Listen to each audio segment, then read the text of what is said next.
Hello everyone, नमस्कार दोस्तों। True IAS में आप सभी का स्वागत है। हम लोग बात कर रहे थे फंक्शंस ऑफ मनी के बारे में और मनी के फंक्शंस को अब एक बारी गहराई में जाकर समझेंगे। लेकिन हम इसका थोड़ा सा कंपैरेटिव एनालिसिस करके चलेंगे। कंपैरेटिव एनालिसिस दोस्तों किस फॉर्मेट के अंदर, कि बार्टर सिस्टम के जो भी लिमिटेशंस हैं उनको कैसे दूर करता है पैसा, और पैसे की इन्वेंशन की वजह से वो लिमिटेशंस कैसे दूर हो गई जो कि बार्टर सिस्टम के अंदर, बार्टर इकोनॉमी के अंदर हमें फेस करने को मिलती थी। बार्टर इकोनॉमी को हम लोग एक और नाम से बोलते हैं। क्या है वो नाम? क्या है नाम? सीसी इकोनॉमी, है ना। CC economy, commodity for commodity exchange economy. ठीक है। अब इसकी एक एक लिमिटेशन को देखते हैं। सबसे पहले मनी का फंक्शन क्या है? Money is serving as a medium of exchange. Okay. Barter system में क्या था?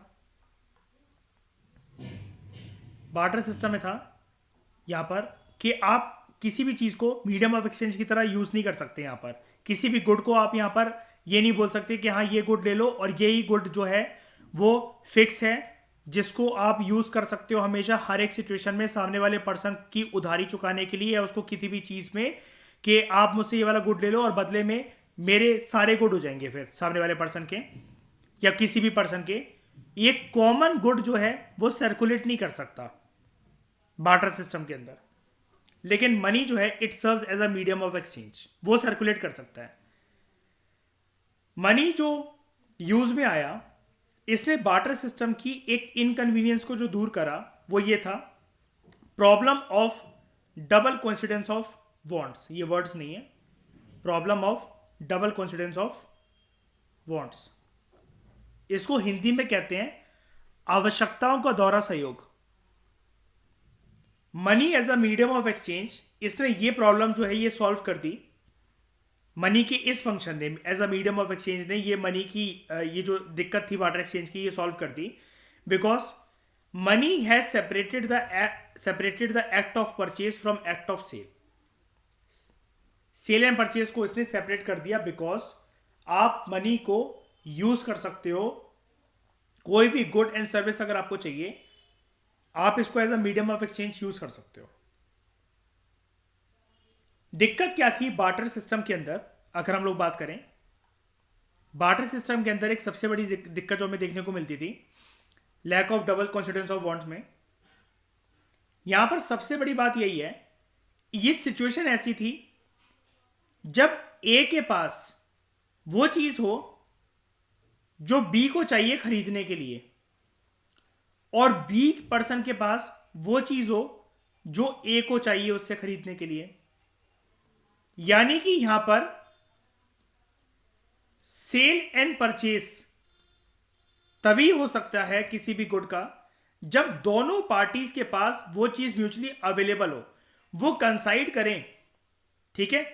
और वो कॉन्फिडेंस, डबल कॉन्फिडेंस होनी चाहिए। ए पर्सन के पास वो चीज तो है जो बी को चाहिए, लेकिन बी के पास वो चीज नहीं है, वो गुड नहीं है, वो आइटम नहीं है जो कि ए को चाहिए। दिक्कत यहां पर यह थी, साइमल्टेनियस फुलफिलमेंट जो होनी चाहिए है बायर्स की और सेलर्स की, जिसकी वजह से हम जिस फिनोमेना को कहते हैं डबल कॉन्फिडेंस ऑफ वांट्स, ये बार्टर सिस्टम के अंदर हर एक सिचुएशन के अंदर पॉसिबल नहीं है। ऐसा पर्सन ढूंढना कि आपके पास जो गुड आप हाथ में लेकर मटकते हुए घूम रहे हो कि यार ये ले लो, और आपके मन में जो गुड है लेने के लिए आप जो लेने का सोच रहे हो, वो ऐसा पर्सन आपको मिल ही जाएगा कि उसे वही चीज चाहिए जो आपके पास है, जो आइटम आपके पास है, जो गुड आपके पास है। ये मुश्किल है। मीडियम ऑफ एक्सचेंज बेसिक और प्राइमरी फंक्शन है मनी का। लोग गुड्स एंड सर्विसेज को एक्सचेंज करते हैं through the medium of money. Money का जो ये फंक्शन है, ये प्राइमरी फंक्शन है as a medium of exchange और as a medium of payment. Medium of exchange का मतलब यही है, एक्सचेंज यहां पर राइटर आपसे बोल रहा है, this serves as a medium of payment. आप यहां पर आपको डोलने की जरूरत नहीं है कि मेरे को ये गुड चाहिए, मेरे को ये गुड चाहिए, इसकी नीड है मुझे, तो मुझे अपने घर से कोई गुड लेकर जाना पड़ेगा जिसकी नीड सामने वाले पर्सन को। अब यहां पर एक दिक्कत ये भी तो हो सकती है अर्पित, कि सामने वाले पर्सन को जो गुड चाहिए है, जो डिमांड कर रहा है, और आपको जो गुड चाहिए है, आपको वो गुड बहुत नेसेसिटी कंडीशन में चाहिए, आपको नीड है उसकी, और आपको कोई एक पर्सन मिल गया XYZ जिसके पास वो गुड है, लेकिन जो गुड वो आपसे मांग रहा है वो आप नहीं खोना चाहते, अभी नहीं दे सकते, उसकी भी नीड है आपको, जो आपके घर पे पड़ा हुआ है, जो आर्टिकल है, जो आइटम है, लेकिन मजबूरी में फिर इसे देना पड़ेगा। तो ये सारी दिक्कत जो है, ये मेंटल प्रेशर, ये इमोशनल प्रेशर मनी ने खत्म कर दिया लोगों की जिंदगी से, जब से कोई ऐसी चीज आई है, पैसे जैसी कोई चीज आई। अब पैसा वो अलग बात है कि अलग अलग जमाने में अलग अलग उसके रूप हमें देखने को मिलते रहे हैं, लेकिन फिर भी पैसे ने इस सबसे बड़ी समस्या को खत्म कर दिया हमेशा के लिए। डैड, आपको कोई भी गुड चाहिए, आप पैसा दो। आपको कोई भी सर्विस गेन करनी है, आप पैसा दो। आपको गुड बेचना है, आप कह रहे हो नहीं मुझे कोई सामने से कोई गुड नहीं चाहिए, आप पैसा लो। आप किसी को कोई सर्विस दे रहे हो, वो कह रहा बदले में हम भी आपको सर्विस देते थे, इसके बदले कोई गुड देते थे, आप कहते हो नहीं मुझे तो पैसा चाहिए।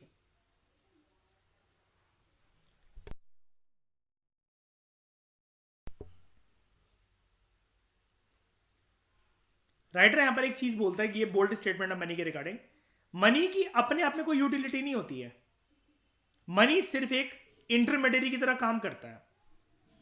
और मनी की अपने आप में यूटिलिटी इसलिए नहीं होती है, देखो, अगर बायर्स की डिमांड उत्पन्न ना हो और बायर्स को सामने सेलर्स ना मिले सप्लाई करने के लिए, तो पैसों का लेन देन होगा ही नहीं कभी भी। समझने की कोशिश करो इस बात को, थोड़ा सा टेक्निकल है। मनी की अपने आप में कोई यूटिलिटी नहीं है, पैसों का लेन देन होगा ही नहीं। आप किसी को कोई पैसा देना चाह रहे हो, कुछ भी देना चाह रहे हो, आप तो पैसा फेंकने को तैयार हो, सामने वाला सप्लाई करने को तैयार ही नहीं है।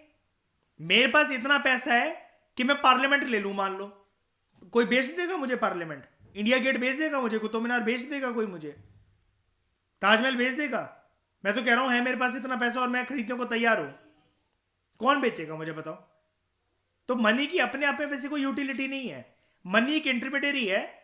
मतलब जब भी बायर्स और सेलर्स की डिमांड और सप्लाई फैसिलिटेट होती है, यानी कि एक्सचेंज फैसिलिटेट होता है, ट्रेड फैसिलिटेट होता है, तो वहां पर मीडियम की तरह काम करता है, इसलिए इसको मीडियम बोला जाता है, माध्यम बोला जाता है, एक प्रकार का माध्यम है एक्सचेंज का। Exchange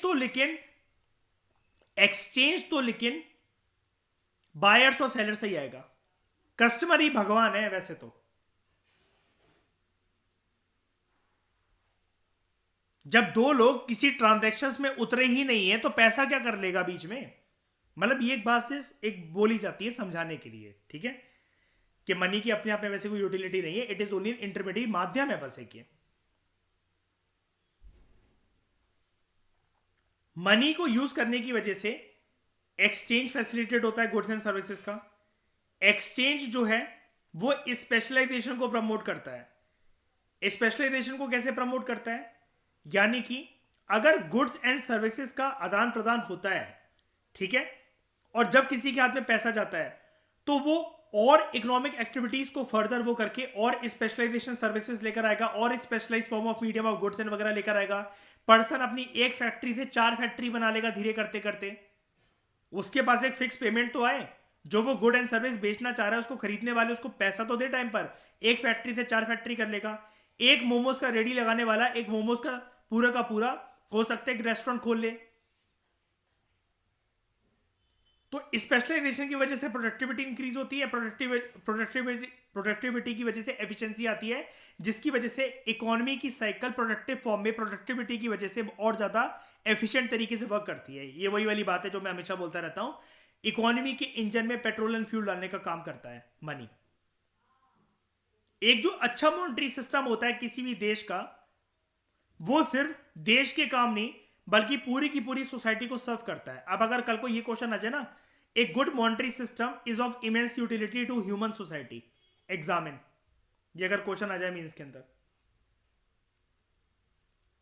a good monetary system is of immense utility to human society, examine. तो आप ये बस एक साइकिल बना देना जो हमने ऊपर पढ़ी कि ये है मनी, ये है मनी, मनी फैसिलिटेट करता है एक्सचेंज को, एक्सचेंज की वजह से आती है स्पेशलाइजेशन, स्पेशलाइजेशन की वजह से प्रोडक्टिविटी और एफिशिएंसी आती है, जिसकी वजह से ये साइकिल कंटिन्यू रहती है। Again this creates economic activities और ये साइकिल घूमती रहती है जिसकी वजह से इकोनॉमी का इंजन काम करता है और फिर ह्यूमन सोसाइटी का ओवरऑल भला होता है, क्योंकि जब लोगों के पास प्रोडक्टिविटी आएगी और पैसा आएगा और एम्प्लॉयमेंट अपॉर्चुनिटी जब क्रिएट होंगी और देश पूरा का पूरा इसी सिस्टम पर जब ये चलता रहेगा तो सारे लोगों की वेलबींग और प्रॉस्पेरिटी इंश्योर हो सकती है। मनी के लिए टर्म यूज करी जाती है। अगर कल कोई क्वेश्चन आ जाए जिसके आने की संभावना काफी सारी, मतलब बहुत बहुत ज्यादा संभावना है, आया नहीं है, पेंडिंग चल रहा है क्वेश्चन, ये टर्म पे ध्यान देना, ये कल को आपको क्वेश्चन देखने को मिल सकता है। जनरलाइज परचेजिंग पावर तो अभी हम हालांकि पढ़ेंगे।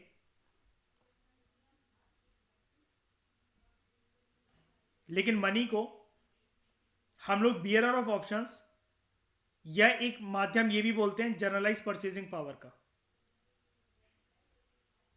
अगर ये आ जाए क्वेश्चन, इसका मतलब क्या होता है, इन टर्म्स का मतलब क्या होगा? मनी जो है it gives freedom of choice. जो भी आपको चाहिए आप वो चीज खरीद के ला सकते हो और उनसे खरीद के ला सकते हो। आपके पास चॉइस बहुत सारी है जिससे भी आपको बेस्ट बार्गेनिंग ऑफर मिल रहा हो।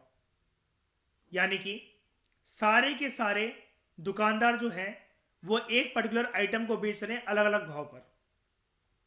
आपकी मर्जी, आप किसी भी दुकान पर जाकर चले जाओ। मनी जो है उसने कंज्यूमर को भगवान बनाया है।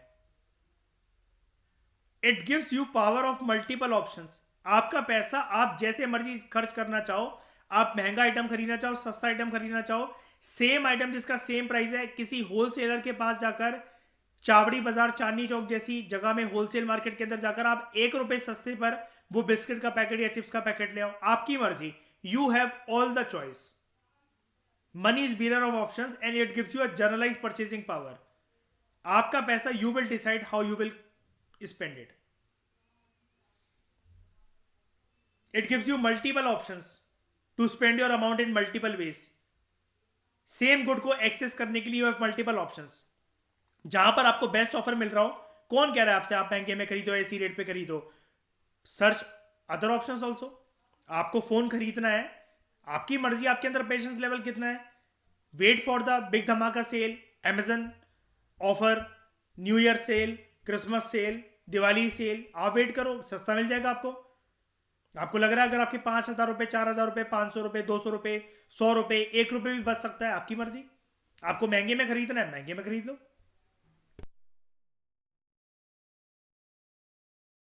इतनी लिबर्टी मनी ने दी है।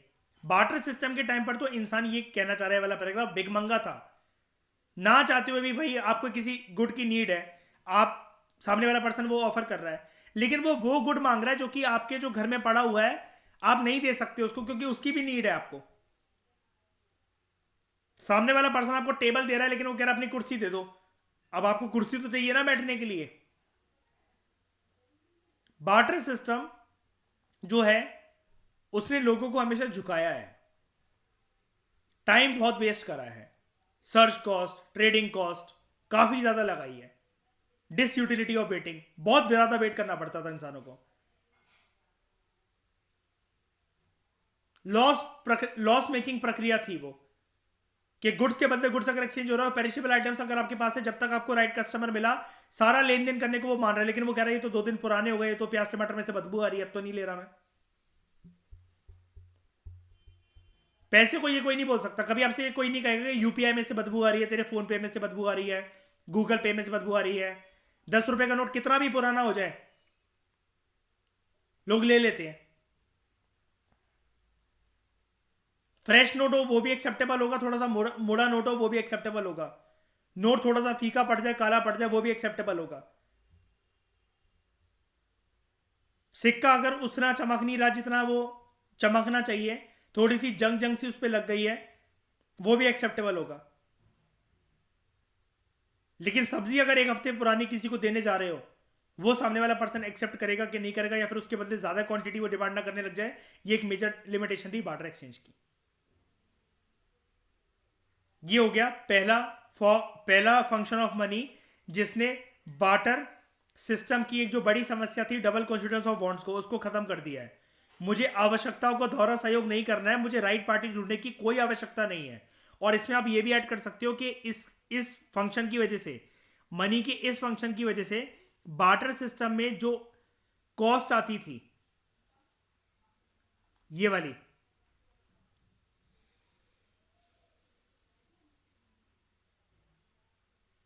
ट्रेडिंग कॉस्ट, जिसके दो पहलू थे, एक सर्च कॉस्ट एंड एक डिसयूटिलिटी ऑफ वेटिंग, ये भी खत्म हो गई इसकी वजह से।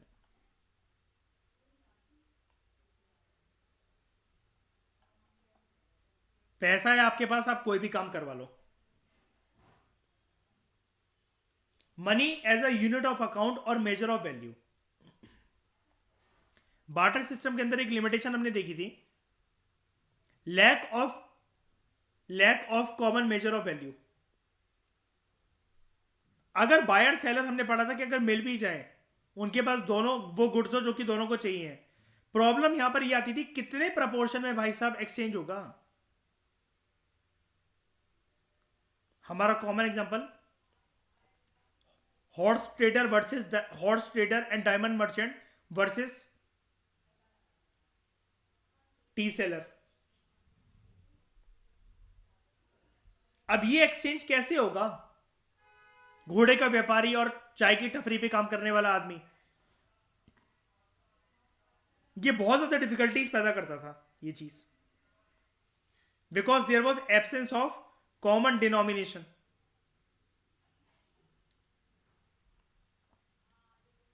लेकिन मनी ने क्या करा, ये जो यूनिट ऑफ अकाउंट है या मेजर ऑफ वैल्यू है, एक ही बात है, ठीक है। इट मींस मनी यूनिट जो है, इसको एक स्टैंडर्ड यूनिट के तौर पर ट्रीट करा जाता है किसी भी गुड्स एंड सर्विसेज के प्राइस को कोट करने के लिए, कि भैया ये जो गुड है वो इतने में मिलेगा, ये जो सर्विस है वो इतने में मिलेगी। बोरोइंग और लैंडिंग एक्टिविटीज को इसने बहुत ज्यादा आसान बना दिया है। क्यों? Because it serves as a standard unit. ये स्टैंडर्ड यूनिट है, अलग इस स्टैंडर्ड यूनिट के अंतर्गत अलग अलग गुड्स एंड सर्विसेज के प्राइसेस कोट होते हैं। मॉनेटरी यूनिट एक ऐसी यूनिट होती है इन टर्म्स ऑफ विच जो सभी गुड्स एंड सर्विसेज की जो वैल्यू है वो मेजर करी जा सके और वो एक्सप्रेस करी जा सके। इसी वैल्यू को हम लोग बोलते हैं कॉमन लैंग्वेज के अंदर price. Money as a unit of value ये बिजनेस को इजीली चलने देता है, बिकॉज सभी के सभी बिजनेस ट्रांजैक्शंस उन फैक्ट्रीज इंडस्ट्रीज के द्वारा बनाए गए कोई भी प्रोडक्ट, कोई भी गुड्स या किसी भी प्रकार की सर्विसेज, अगर कोई कंपनीज वगैरह या कोई भी छोटे से छोटा दुकानदार अगर आपको दे रहा है, आप हर चीज को मनी की फॉर्म में एक्सप्रेस कर सकते हो। आपके बाल बड़े हो गए हैं, ठीक है, आप हेयर कट लेने जा रहे हो, वो आपको सर्विस दे रहा है पर्सन, ठीक है, आप लेकिन मनी अगर उसको दो तो यानी कि उसके सर्विस की जो एक वैल्यू है उस वैल्यू को एक्सप्रेस करा जा सकता है। वहां पर प्राइस लिखे रहते हैं कि अगर हेयर स्पा करवाने तो इतने का, हेड मसाज चाहिए तो इतने की, और बाल कटवाने तो इतने के। सर्विस को भी एक प्राइस को कोट करते हुए रखा जा सकता है इकोनॉमी के अंदर। ये चीज मनी ने पॉसिबल बनाया है। Money serves as a common unit of account और मेजर ऑफ वैल्यू। ऊपर वाली बात ही है। इसकी वजह से क्या हुआ है, this makes it easy to measure the exchange value of each and every commodity. हर एक गुड की एक कीमत आ गई है, बिकॉज हम उसको एक यूनिट दे सकते हैं। अगेन हर एक कमोडिटी को हम एक प्राइस टैग दे सकते हैं। आपकी मर्जी कि बिस्किट अगर आपको लेने जाने हैं, आपको 500 रुपए का जो एक बिस्किट आ रहा है, सिर्फ एक बिस्किट, एक पैकेट भी नहीं कह रहा हूं मैं, अगर ऐसे हैंडमेड बिस्किट जो महंगे मिल रहे हैं, तो you have all the price options available. आपको जो आपके पास जितना बजट हो आप वो वाले बिस्किट खा लो। कौन कह रहा है आपसे आप 500 रुपए का एक बिस्किट रखो अपने मुंह के अंदर। अलग अलग गुड्स जो किसी भी कंट्री के अंदर, आपकी कंट्री के अंदर कोई भी अलग अलग देश जो हो उनके अंदर जो प्रोड्यूस हुए हैं, और छोटे से छोटा आइटम, बड़े से बड़ा आइटम लाइक कपड़ा, ठीक है, जिसको हम अलग अलग एक जैसे मेजर करते हैं कि क्लोथ को हम लोग मीटर्स में मेजर कर सकते हैं, मिल्क जो है वो लीटर्स के अंदर, ठीक है, शुगर जो है वो केजी के अंदर, similarly without a common unit, जो एक्सचेंज था गुड्स का बार्टर सिस्टम के टाइम पर, वो बहुत ज़्यादा डिफिकल्ट था। लेकिन मनी भी जैसे अलग अलग चीज़ों को अलग अलग केजी, सेंटीमीटर, मिलीमीटर, लीटर ऐसे सब में एक्सप्रेस करा जा सकता है। तो मनी भी एक कॉमन मेजर की तरह आया है फॉर कोटिंग प्राइजेस। कि दूध जो है वो लीटर में तो है, लेकिन अगर कोई ग्वाला है जो मिल्क सप्लायर है, अगर उससे मुझे दूध चाहिए है घर में खीर बनाने के लिए, चाय बनाने के लिए, तो अब मुझे ये देखने की जरूरत नहीं है कि 20 लीटर दूध के बजाय मैं उसको 5 किलो टमाटर दूं या एक जोड़ी कपड़े दूं। अब सीधा उसके प्राइजेस है। 50 रुपए किलो अगर एक दूध का प्राइस है 1 लीटर का, तो यानी कि अगर 10 लीटर ला रहा हूं तो मेरे को पता है कि ये फिक्स है, 500 रुपए मुझे उसको देने पड़ेंगे। In this way money as a unit of account, इस वाले फंक्शन ने as a unit of account या फिर as a measure of value, इसने कौन सी दिक्कत दूर कर दी है बार्टर सिस्टम की? बार्टर सिस्टम जो दिक्कत थी, प्रॉब्लम ऑफ कॉमन मेजर। कितने प्रपोर्शन में, जो हम बार बार पढ़ते थे ना, in what proportion, in what amount दो गुड्स की फैसिलिटेशन होगी, इन वॉट प्रपोर्शन।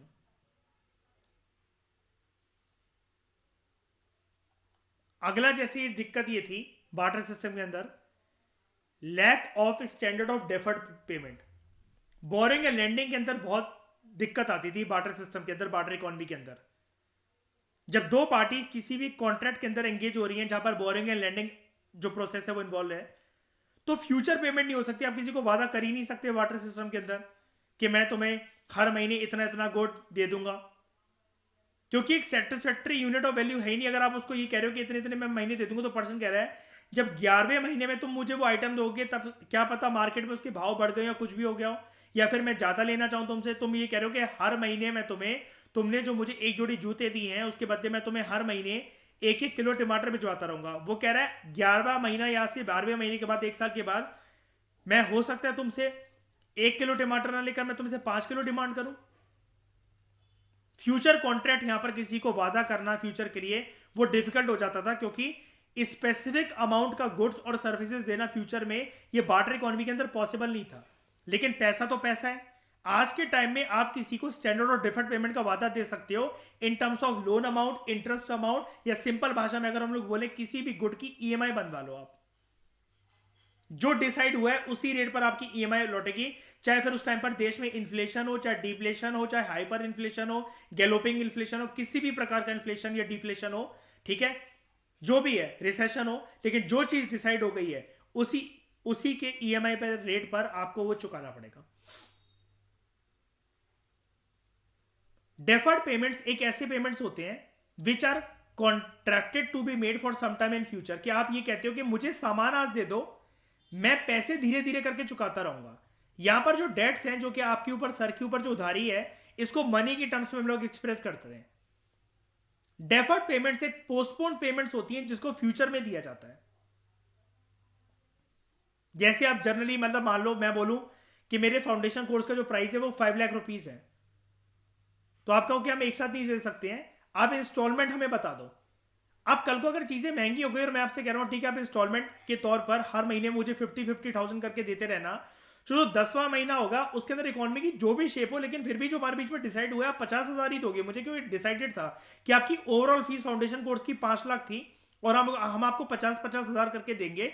तो 10वें महीने के अंदर इकोनॉमी की जो भी हालत, मैं आपसे ये नहीं कहूंगा कि अब तो चीजें महंगी हो गई है, मुझे 50,000 की जगह इस महीने की जो इंस्टॉलमेंट अमाउंट है, जो ईएमआई है, वो आप मुझे 60,000 दो। नहीं,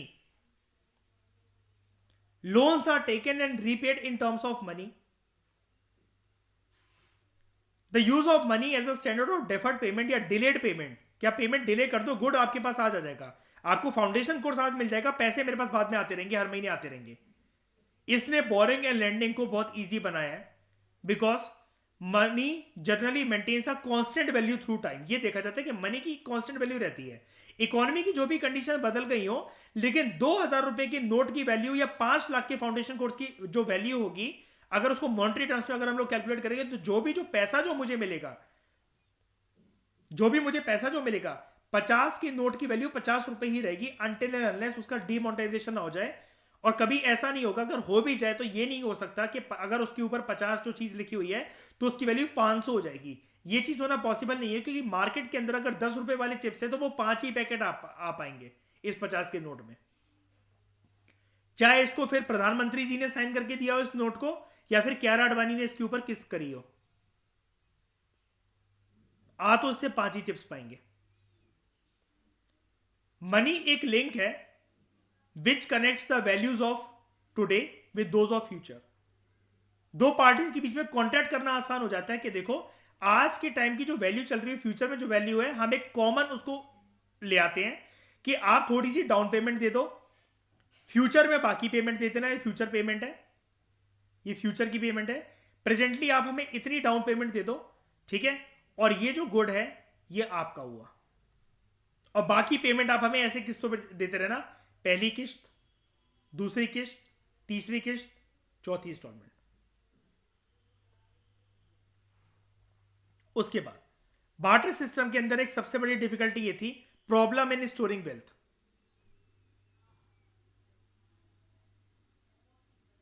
आप पेरिशेबल आइटम्स को ज्यादा टाइम तक यूज स्टोर करके रख ही नहीं सकते। या फिर हमने काउ एंड काल्फ की बात करी थी कि आपके पास एक बछड़ा है, आप सामने वाले पार्टी से बोल रहे हो कि मुझे ये प्रॉपर्टी या फिर ये जमीन का टुकड़ा, इतना अनाज मुझे दे दो, और वो कह रहा है कि ये बछड़ा ले लो, बड़े होके जब ये गाय बनेगी तो ये जो भी है, मतलब ये मिल्क वगैरह देना स्टार्ट करेगी, या जैसा भी है, कोई भी सिस्टम है, कोई भी जानवर है, अभी उसका वो बच्चा है, और वो जब वो बड़ा बनेगा तो आपको ये मिल्क एंड मिल्क प्रोडक्ट्स आप इससे क्रिएट करके पैसा कमा सकते हो। लेकिन पर्सन ये कह रहा है कि नहीं, मुझे तो पूरा प्रॉपर एक जो है मिल्चिंग एनिमल ही चाहिए जो मिल्क दे सके। अब इसको बड़ा होने में कितना टाइम लगेगा, तब तक आज के रेट के हिसाब से वो मुझे कोई गुड देने को मान गया है 10 किलो 20 किलो, तो जब तक वो बछड़ा बड़ा होगा तब तक हो सकता है फिर वो 20 किलो ना आके उतने अमाउंट में 10 ही किलो है। There is difficulty storing wealth. चलो इस एग्जांपल को साइड हटाओ, बात करो पेरिशेबल आइटम्स की। मुझे कोई राइट कस्टमर मिला भी, और जब तक मैं आलू टमाटर लेकर उसके पास गया तब तक वो हो सकता है सड़ गए, गल गए, बर्बाद हो जाए।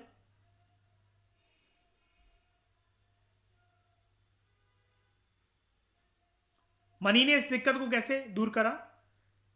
मनी को आप, एक मिनट में मिटा देता हूं उसको, मनी को आप यूज कर सकते हो। Money can be stored as an asset for use in future. Future में आप इसको यूज कर सकते हो। It serves as a store value of goods in liquid form, कि अगर आपको कोई भी गुड लेकर आना है तो आप मनी को स्टोर करके रखो, और मनी को यूज करके आप उस गुड को लेकर आ जाओ। And it is very liquid in nature. आपने किसी भी फॉर्मेट के अंदर लिखा हुआ है, लिक्विडिटी का मतलब ये होता है, let me tell you, liquidity का मतलब ये होता है anything which is easily convertible into cash.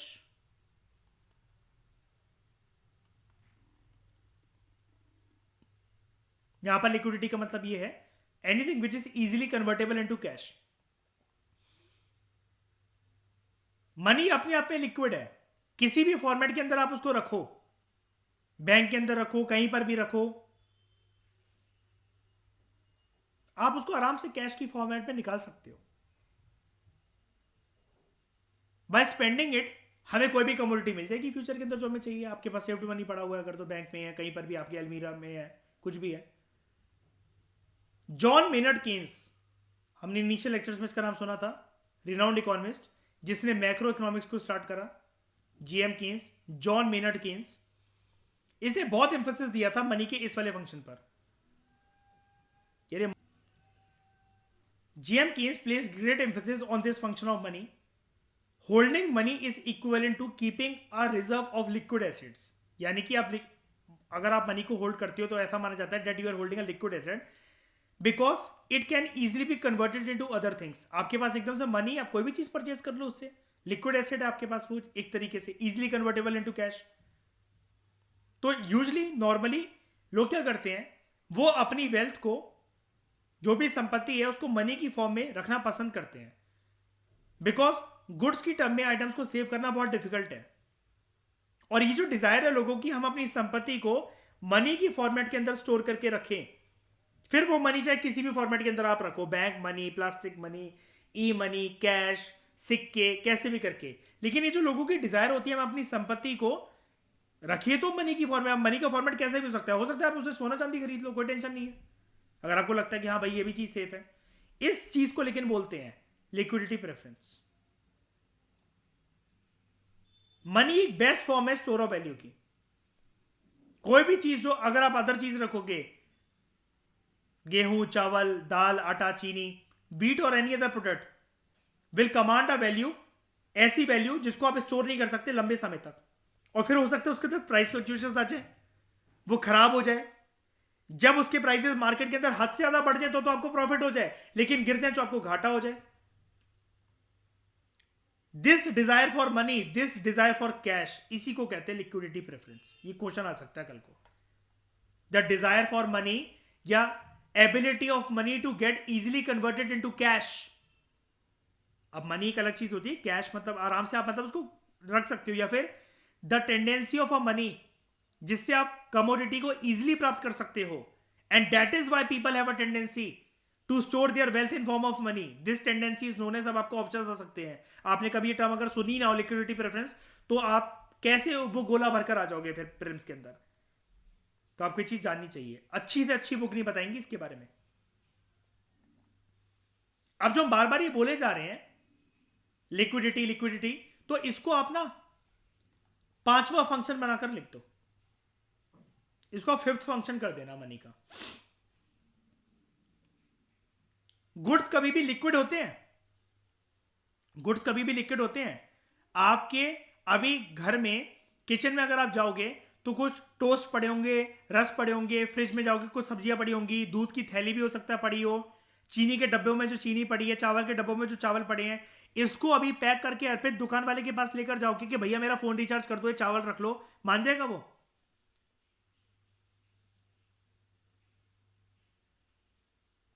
50 रुपए के आपको कोई भी मोमोज खाने हैं, ठीक है, तो आप 50 रुपए की मदर डेयरी की थैली उसके पास लेकर जा रहे हो, ये रख लो भैया और मुझे मोमोज दे दो एक प्लेट, वो मान जाएगा?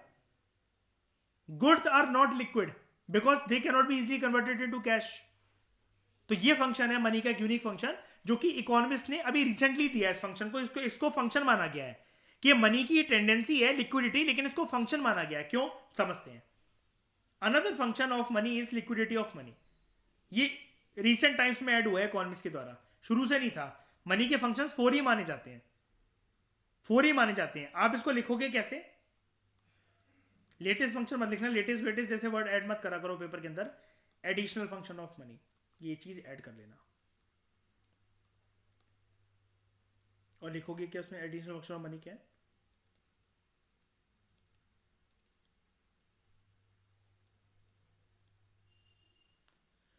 पेपर के अंदर मनी ही यूज करना, do not use word coins और cash.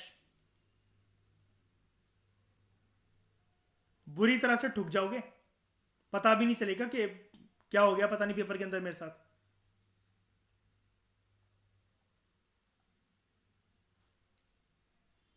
Another function of money is liquidity of money. Money is perfectly liquid.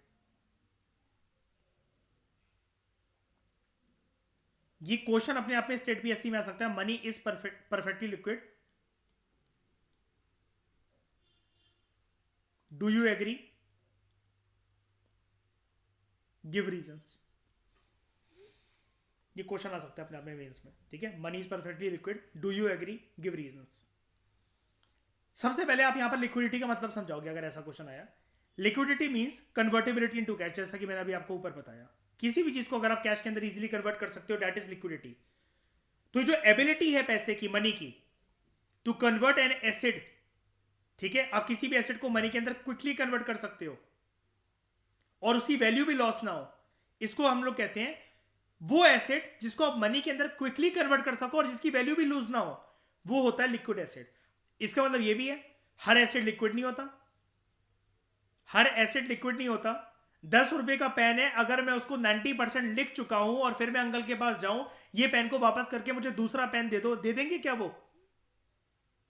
10 रुपए का पेन लेकर मैं किसी दुकान पर जाऊं और मैं कहूं आंटी मुझे चिप्स का पैकेट दे दो, दे देंगी वो? हर एक एसिड नहीं, एसिड तो वो एसिड मतलब क्या, कोई भी commodity good.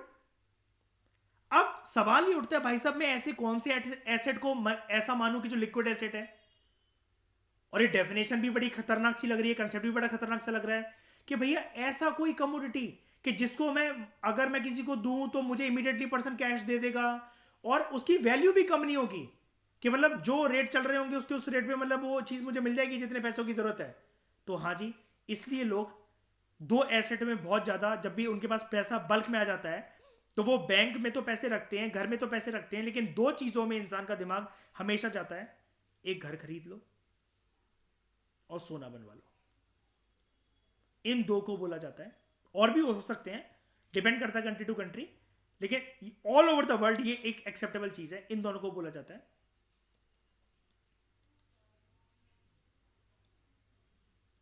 Liquid assets. Because क्यों?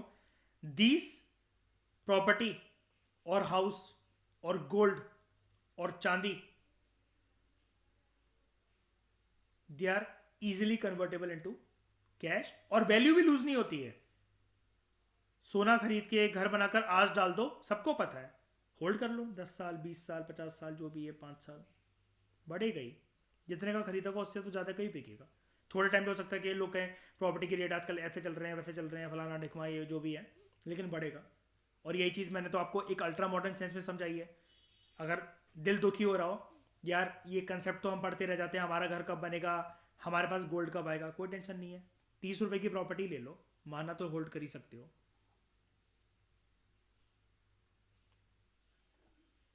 26 का हो गया, चलो और अच्छी बात है, लो 26 रुपए की प्रॉपर्टी ले लो, मेरी तरफ से आपको gift. Since by definition, money is the most generally accepted commodity, it is also the most liquid of all resources. सारे रिसोर्सेज जितने भी पृथ्वी पर हैं उसमें मनी सबसे लिक्विड है। क्यों? इमीडिएटली कैश के अंदर कन्वर्ट करके अगर आप किसी पर्सन को देना चाहते हो या कन्वर्ट करवाना चाहते हो, कोई मनाही नहीं है, और सबसे जल्दी आपका इसका काम हो जाएगा। बाकी चीजों के लिए आना खानी, कबाड़ी वाला आया आपके घर पे, कोई सामान है लोहे का, कोई फर्नीचर है, कुछ भी है, इतना लग जाएगा उतना लग जाएगा, ये भाव चल रहा है मैडम, पेपर ही महंगे बिक रहे हैं सस्ते बिक रहे हैं, हम क्या करें। 100 ड्रामेबाजी, 100 ड्रामेबाजी, सुअर थी शक्ल बनाकर लोग ऐसी बातें करने लग जाते फिर। लेकिन अब किसी को बोलो ये यार गोल्ड चेन मेरी गिरवी रख लो, घर की पेपर गिरवी रख लो, कोई मना ही नहीं करेगा, हाँ दे दो कोई बात नहीं। पोजेशन ऑफ मनी एनेबल्स, कभी भी किसी सुनार के पास जाओ तो वो ये नहीं कहता कि नहीं मैं नहीं ले रहा, मन नहीं है मेरा इस गोल्ड चेन का रखने का। Possession of money enables one to get hold of almost any commodity in any place. Money के हाथ में होने से ये पावर है कि आप किसी भी कमोडिटी को, जितना आपके पास मनी है, you can hold almost any commodity on this planet earth. और मनी कभी भी बायर को फंसाता नहीं है, बायर को ही भगवान बनाता है मनी। तो जिसके हाथ में पैसा है उसका ही बोलबाला है, कोई भी गुड वो खरीद सकता है। इस पेक्युलर नेचर की वजह से, इस स्पेशल नेचर की वजह से, पेक्युलरिटी का मतलब होता है स्पेशलिटी, यूनिकनेस, ये मनी को बाकी सारी कमोडिटी से डिस्टिंग्विश करता है ना। इसलिए सारी चीजों में ध्यान छोड़ो, लड़की बाजी, ड्रामेबाजी, रिलेशनशिप बाजी, पैसों के पीछे भागो, because girls are many but money is money.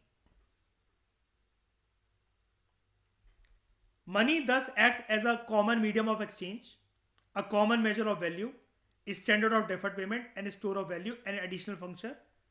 Money is liquid also. और मनी अपने साथ लेकर चलता है लिक्विड एसिड्स को भी, जिसको आराम से मनी या कैश की फॉर्म में इजीली कन्वर्ट करा जा सकता है। यहां तक भी राइटर ने बात खत्म नहीं करी है, इसके बाद वो आपको इन सारे सिस्टम्स को फिर से बताएगा और ज्यादा डिटेल में कि इंपॉर्टेंस और एडवांटेजेस मनी, जो ये 4 फंक्शंस है, इससे इंपॉर्टेंस क्या है मनी की, एडवांटेजेस क्या हुए इससे मनी के। ये तो फंक्शंस निकल कर आ गए जिसने बार्टर की समस्या को ओवरकम कर दिया। अभी आपको और बताएगा कि और ज्यादा बार्टर की समस्याओं को इन 4 पॉइंट्स के अलावा, जैसे उसने ऊपर 4 पॉइंट्स बताए थे हमें बार्टर सिस्टम के अंदर कि ये भाई ये सारी दिक्कतें हैं बार्टर सिस्टम की, इनकन्वीनियंस और प्रॉब्लम है। अब इसने बताया कि मनी के इन्वेंट होने की वजह से जो उसके प्राइमरी और जो सेकेंडरी फंक्शन है, जो 4-5 दिक्कतें हैं बार्टर सिस्टम की, वो इन 4-5 फंक्शंस की वजह से खत्म हो जाती हैं। अब वो कहेगा इसके बियॉन्ड और क्या एडवांटेजेस हैं, और बार्टर सिस्टम की और भी छुपी छुपी क्या लिमिटेशंस थी जिसको मनी ने दूर कर दिया। इतनी डिटेल में वो आपको बात बताएगा ये। That is why I love CV Sachdeva. तो इस डिस्कशन में दोस्तों फिलहाल इतना ही। Thank you very much for discussion.